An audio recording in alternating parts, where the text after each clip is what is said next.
So what's going on, guys? This is an informational video about World War II's impact on minorities, Native Americans to be specific. So after the war, many of these Native Americans who had before never left their reservations, instead of returning to their old ways of life, enjoyed joining white culture. However, they did not feel that this was a rejection of their own culture, but rather a necessary adaptation for success. Many, though their skills learned in the armed forces, saw a better possibility for finding off-reservation jobs. This ultimately led to a rise in the average Native American annual income, though this income was still smaller than the average income for a typical white male in the United States during this time.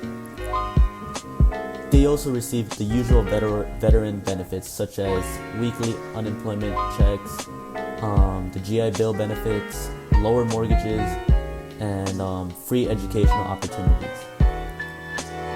Additionally, quite a few moved to urban areas, particularly in California and New York City, as well as major Midwestern cities such as Chicago and Denver.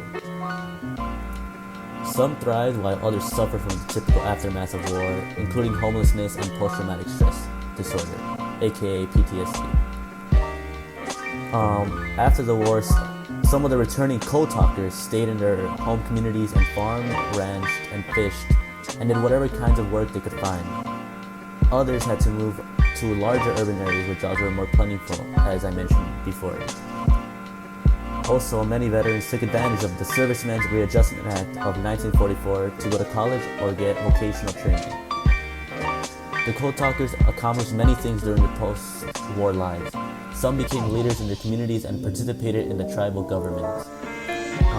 They became educators, artists, and professionals in a variety of fields. Others were active in the cultural lives of their tribes. Some worked to help preserve their languages. Lastly, racism has always been an obstacle for American Indian people to overcome. The Indian Citizenship Act of 1924 granted full United States citizenship to all American Indians. However, some states still refuse to let American Indians vote. Not until 1948 in Arizona and New Mexico, and 1957 in Utah, could American Indians vote in those states. So after all of this, military service and urban residency contributed to the rise of Native American activism. Specifically after the 1960s and the occupation of Alcatraz Island by a student Indian group from San Francisco.